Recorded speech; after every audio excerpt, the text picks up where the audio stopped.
Shalom semuanya.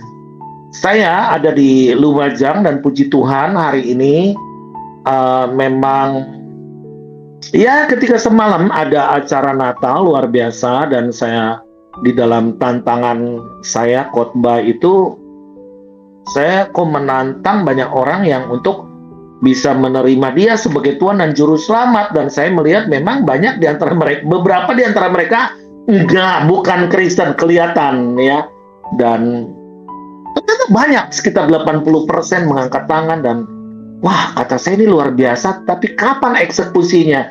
Dan ternyata hari ini Bapak Ibu sekalian, saya pergi dengan puluhan hamba-hamba Tuhan pergi ke daerah bencana di aliran sungai yang lahar dingin, tapi tadi juga terjadi hujan di sana, dan kami berkomunikasi dengan penduduk di sana supaya mereka siap untuk direlokasi, karena meskipun tanah leluhur tetapi juga mereka harus memikirkan generasi ke depan ya, jangan sampai ego dan anak-anak gak bisa sekolah dan lain sebagainya. Kata saya, cari lahan 20 hektar untuk kita mau membangun kota sendiri. Kalau dari pemerintah susah, kita akan bangun hunian sementara ya. Nah, masalahnya kitanya siap enggak? My home-nya siap enggak? Tim kita siap enggak? Government ketika give up, Tuhan itu cari orang siapa yang mau dipakai. Nah, tadi sore kita baptis, saya baru selesai baptis orang, dan saya itu bisa, saya sebelum pergi ke Lumajang, saya pergi ke Sidoarjo dulu, dan ada berapa mobil ngikutin saya sampai ke Lumajang dan besok ke Jember. Dan satu orang yang memang benar-benar ingin terima Tuhan dan dibaptis, saya katakan, are you ready? Benar, Anda siap? Benar. Loh, Bapak, saya sudah menunggu saat seperti sekarang. Saya ini sudah lama menunggu siapa yang mau baptis saya. Waduh, jangan sampai nih kita nih menunda-nunda. Padahal tuhayan itu sudah siap. Cuman seringkali kita berdalih-dalih dengan berbagai macam cara. Nah, ayo kita buka firman Tuhan dalam Yesaya 7 ayat 14. Yesaya 7 ayat yang ke-14. Sebab itu Tuhan sendirilah yang akan memberikan kepadamu suatu pertanda. There is a sign. Sign-nya bukan dari langit. Di bawah. Orang biasa, layman, yang hidup di bumi. Bukan ningrat. Sesungguhnya seorang perempuan muda mengandung dan akan melahirkan seorang anak laki-laki, dan ia akan menamakan dia Immanuel. Ini nubuatan disampaikan oleh Nabi Yesaya tahun 736 sampai 735 sebelum Masehi. Hitungan mundur ya, karena sebelum kelahiran Yesus. Kepada Raja Ahaz yang dari Yehuda, ketika waktu itu mengalami suatu tekanan yang luar biasa, terancam dari gabungan musuh kekuatan yang luar biasa, yaitu dari Aram, kalau sekarang itu Suriah, dan Efraim, Israel Utara. Bangsa di dalam kegelapan dan butuh terang itu butuh somebody yang benar-benar dipakai oleh Tuhan. Tapi kok sesungguhnya seorang perempuan muda mengandung. There is a sign. Nah, jadi dalam Matius 1 ayat 22 dan 23 ini nubuatan diulang kembali pada tepat kelahiran Tuhan Yesus. Nubuatannya menunggu 700 tahun lebih. Hal itu terjadi, Matius 1 ayat 22. Hal itu terjadi supaya genaplah yang difirmankan Tuhan oleh Nabi. Sesungguhnya anak darah itu akan mengandung dan melahirkan seorang anak laki-laki, dan mereka akan menamakan dia Immanuel, yang berarti Allah menyertai kita. ada panggilan Tuhan, ada respon manusia. Kalau tidak diresponi oleh Maria, mungkin Yesus gak lahir. Kita gak jadi Natalan nih. Tidak ada Immanuel itu. Kita lihat di sini, kok paradoks ya? Tuhan kita yang besar harus melewati satu proses yang hina, dina, melalui Maria, kelahiran daripada Tuhan Yesus. Apakah Natal cukup selebrasi? Just celebration. Untuk merayakan happy birthday-nya the baby. Itu melalui satu proses yang luar biasa. Dengan satu respon, Maria mungkin adalah seorang perawan biasa, orang kampung, tetapi she knows nubuatan. Makanya dia meresponi di dalam Lukas 1 ayat 37, Tuhan berkata, sebab bagi Allah tidak ada yang mustahil.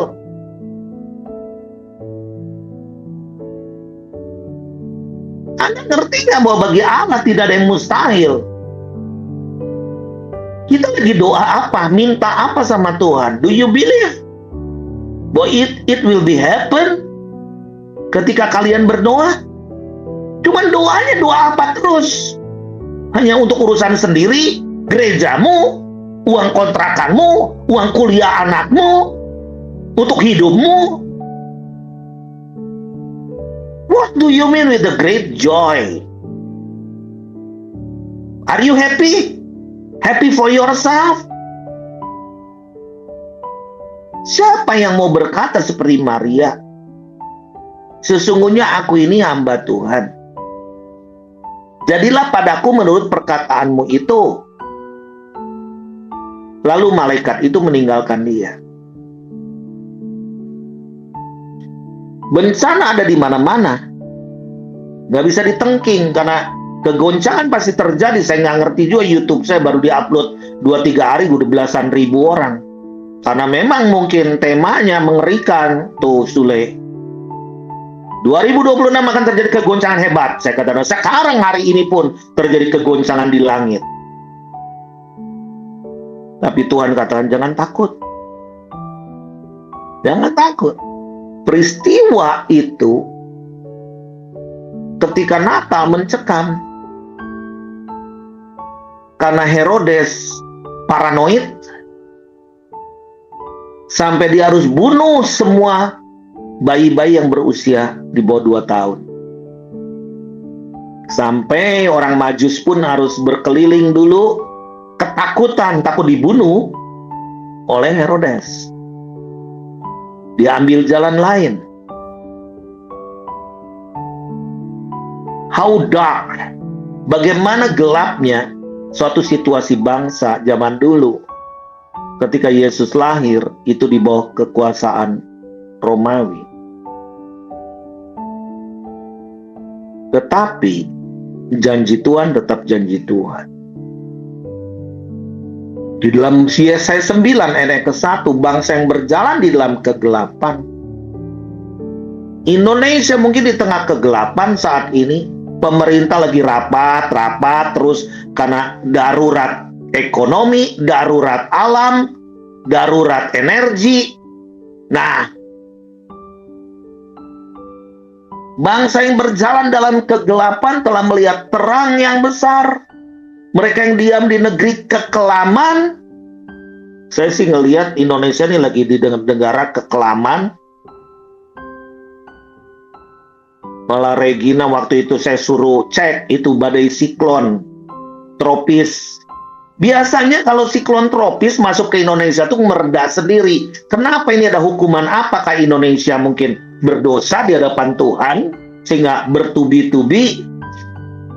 Ya, hukuman laut, darat, bahkan Saya dapat waktu itu infonya dari umnya Regina, dari BMKG atau gimana. Yang berbahaya itu adalah bagaimana di bawah tanah Indonesia sedang bergerak. Megatrust is not an issue. Kita nih kebanyakan hidup di pinggir pantai.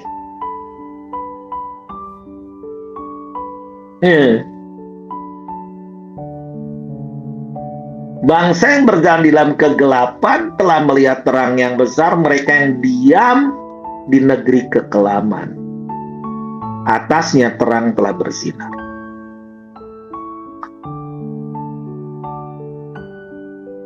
Saya memasuki 37 tahun, 38 tahun pelayanan untuk menggerakkan doa.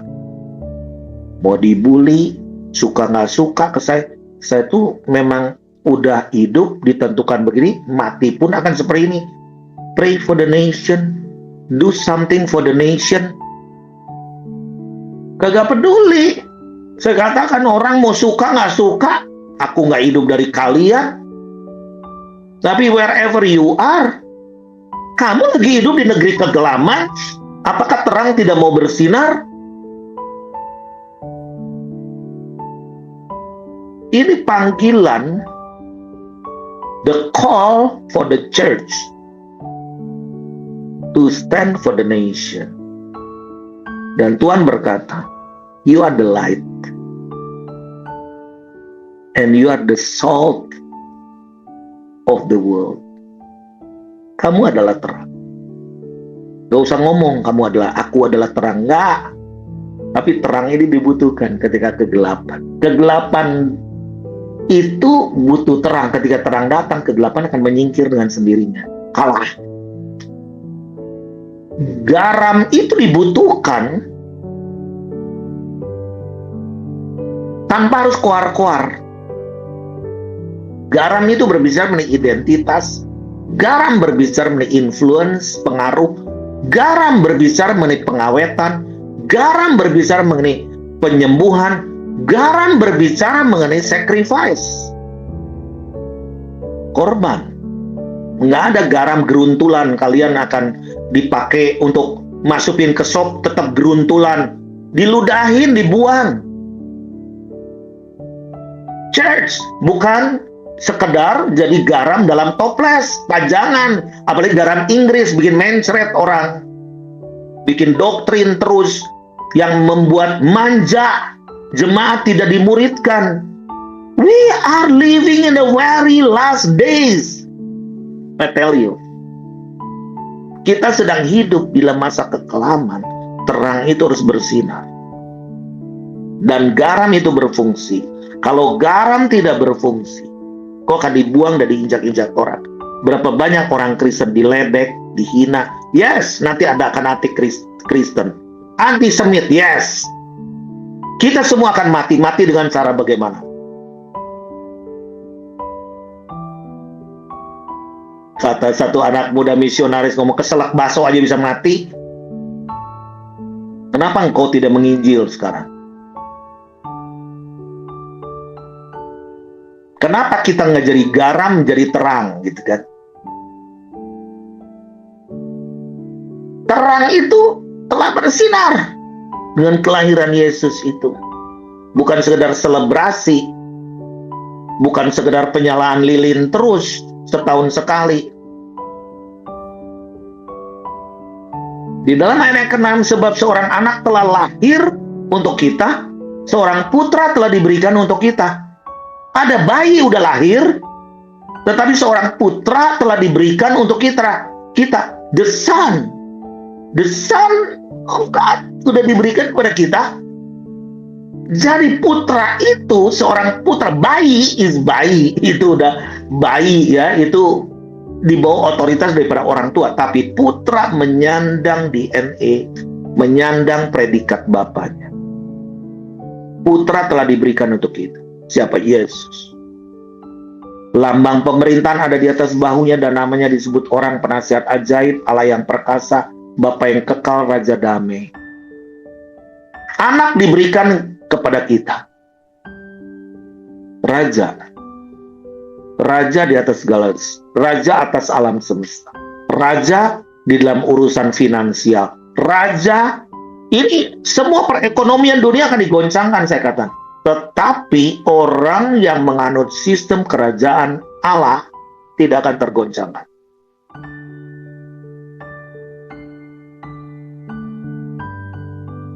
Di dalam kegoncangan apa sih sebetulnya membuat orang akan berseru?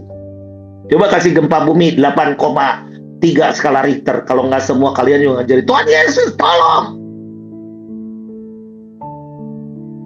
Semua orang akan berseru. Orang ateis pun pasti nyebut nama Yesus juga. Siapa yang mau beritakan bahwa tidak ada jalan lain kecuali melalui nama Dia kita beroleh selamat. Saya tadi baptis seseorang karena firman Tuhan di dalam Markus 16 ayat 16, kamu harus percaya dan dibaptis, maka kamu akan diselamatkan. Kalau tidak percaya, kamu akan dihukum. Itu bukan kata saya. Tinggal mau dihukum atau mau selamat. Pilih. Stop bertanya. Kita sedang ada shifting time. Stop bertanya.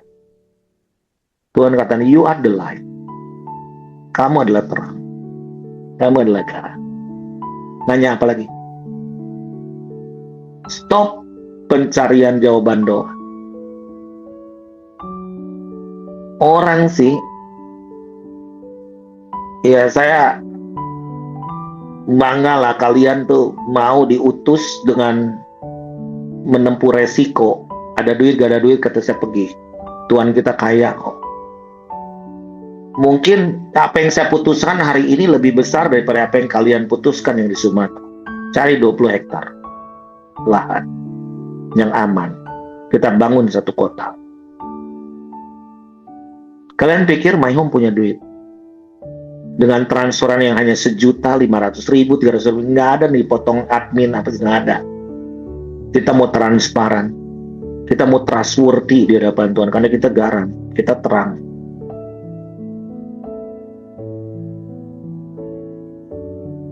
Nah, yuk sebelum saya lanjutkan ini, coba kita putar film tadi kunjungan saya di gas itu ya mengenaskan, tapi ini kan bencana berulang-ulang. Kalau yang ini beda kasus nih.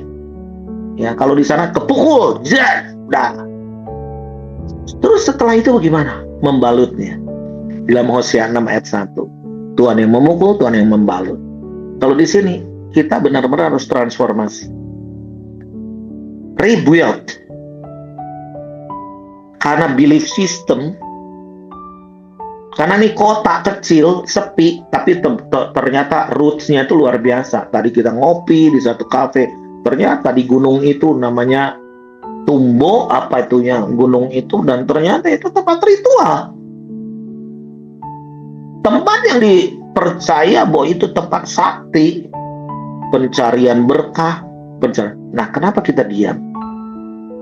Karena kita tidak mengerti pengetahuan tentang kemuliaan Tuhan itu. Mempetnya sama apa? Belief system kita. Masa sih? Mungkin. Loh, tidak ada yang mustahil bagi Tuhan. Kalau ia percaya kanker ada di dalam dirimu, jadilah kanker. Tapi kalau sekarang kau bicara siapa yang kanker dan engkau percaya kesembuhan malam ini, kau akan sembuh.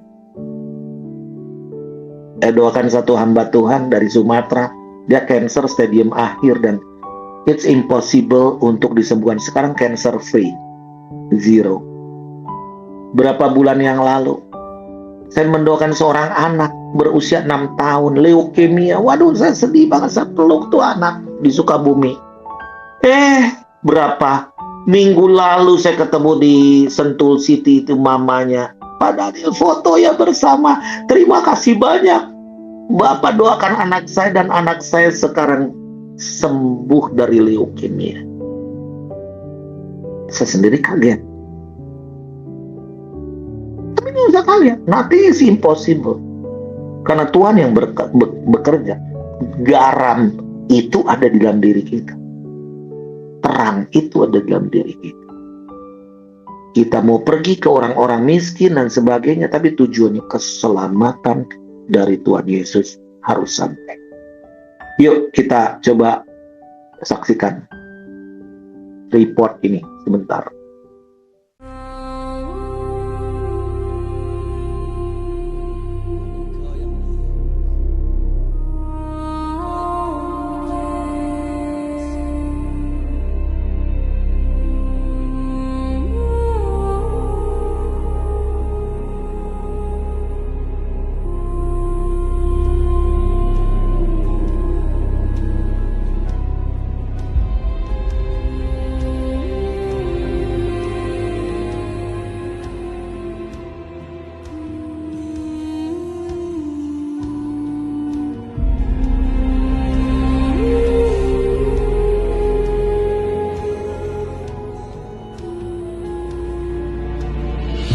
Saya ada di kaki Gunung Semeru di Kabupaten Lumajang, di mana ini ada daerah aliran lahar dingin ya.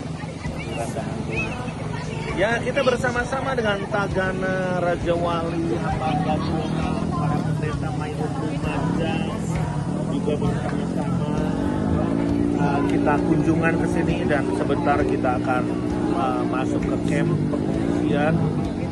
Dan kita lihat situasi di sini terus-menerus terjadi hal seperti ini secara rutin.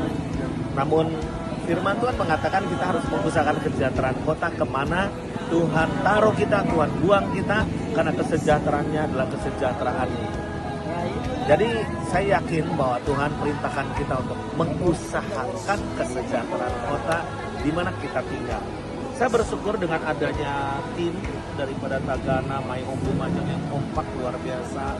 Kita akan mengadopsi desa-desa di lingkungan sini, mungkin dalam hal relokasi dan sebagainya. Kita akan berupaya untuk kita bisa menyejahterakan ya penduduk di sini. Ini untuk para pengungsi ya. Kita mengadopsi lingkungan sini supaya kesejahteraan benar-benar ini pancinya aja kan kesejahteraan adalah perintah daripada Tuhan. Karena kesejahteraan kota ini tentang ekonomi. Doakan kita terus dan tetap harus jadi berkat.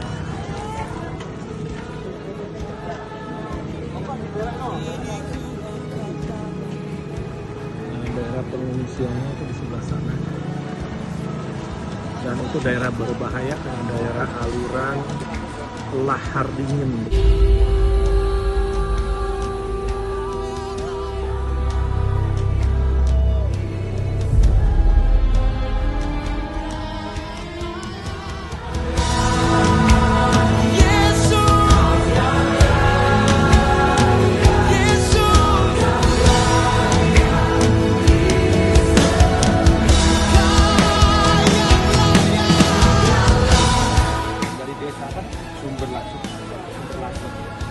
Ya, saya bersama dengan Pak Tonghari, Ketua RT Sumberlasem di daerah para penduduk.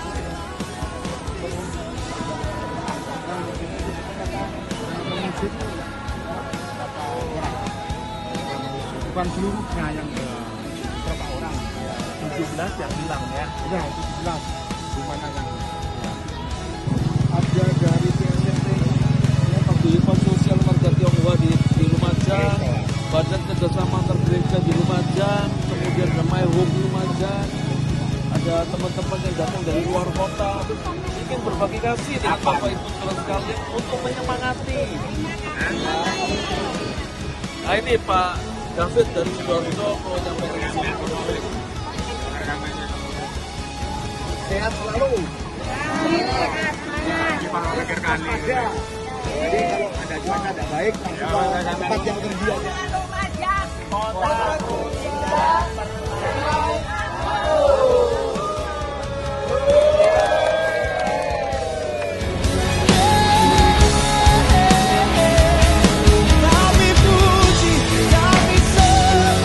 Ya, puji Tuhan, sekilas ya itu report, dan kita tetap bersukacita dalam keadaan apapun, Karena justru terang itu tidak akan bisa menjadi gelap.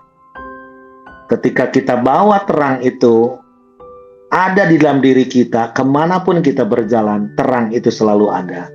Stop merekayasa segala sesuatu. Kegoncangan ini dari Tuhan. Tuhan berkata, aku akan goncangkan langit, bumi, darat, laut. Aku akan goncangkan apa yang dapat aku goncangkan supaya nyata yang tidak tergoncangkan. Dan orang yang menganut firman, kebenaran, sistem kerajaan Allah, percaya, hanya percaya. Aku tuh ngelihat ya, saya dan kalian yang sedang bergerak benar-benar, yang benar-benar kita ini bukan korban, tapi kita ini jadi pembawa kabar baik ya. Jadi siapapun yang turut ambil bagian, kita lihat, kita sudah menabur, kita akan menuai. Jangan coba kalian ingin menuai kalau tidak menabur. Menabur itu bukan soal materi, ya, bukan soal materi. Materi mah orang juga kadang mereka butuh materi, butuh enggak juga nggak jadi masalah kok, nggak ngasih. Ya kita bisa apa sih gitu kan. Tetapi kadang empati kita, duduk bersama dengan mereka, ada satu joy yang tidak bisa dibeli oleh apapun. Jadi don't try to create something ya, merekayasa sesuatu. Saya dengan teman-teman saya bersyukurlah, saya benar-benar bersuka cita, mereka kayak benar-benar family banget. Mungkin kalian juga yang ada di lapangan hal yang sama. Kita akan yuk jalan bersama-sama. Yuk kita bagaimana merasakan joy di dalam hidup kita meskipun dalam tekanan dunia, dalam kekelaman, tapi terang itu tetap terang itu bersinar di dalam hidup kita. Jadi stop bergumul dengan diri kita, karena diri kita juga penuh masalah. Gimana mau ngurusin masalah orang? Ya. Jadi kita ini sedang menggumulkan apa yang jadi pergumulan Tuhan, sehingga kita boleh melihat karya Tuhan di dalam kehidupan kita, not by my power. Saya bersyukur kemarin saya ke Sidoarjo, udah lama my brother David dan ibu saya kunjungi. Pelayanan mereka tuh sebenarnya sederhana luar biasa, mandiin orang miskin, mandiin mayat orang miskin, dan membeli peti dan sebagainya. Waduh, ternyata ya kehadiran saya hanya yang 5 menit itu membuat mereka, saya ikut pergi ke Lumajang. Bayangkan. Dan dia katakan, saya nggak bisa jalan jauh, saya lemes, kena stroke. Jangan ngomong itu, cabut perkataan itu. Katakan aku kuat, aku bisa. Sampai ke sini sukacita luar biasa. Dan saya katakan, start, Prit nih, mulai hari ini kita akan jalan bersama lagi. Kita akan tetap kuat, jangan menunda-nunda. Jadi Tuhan punya cara. Dia lebih tahu yang terbaik. Dia tahu waktu yang tepat. Tidak ada yang mustahil bagi dia. Dia mau memakai kita untuk menjadi jawaban doa. Mari, jadilah dewasa, bekerja sama dengan Tuhan. Tuhan membutuhkan partner-partner di bumi ini. Ya, kiranya Tuhan memberkati kita semua. Kiranya damai sejahtera, sukacita Natal terus ada pada kita semua.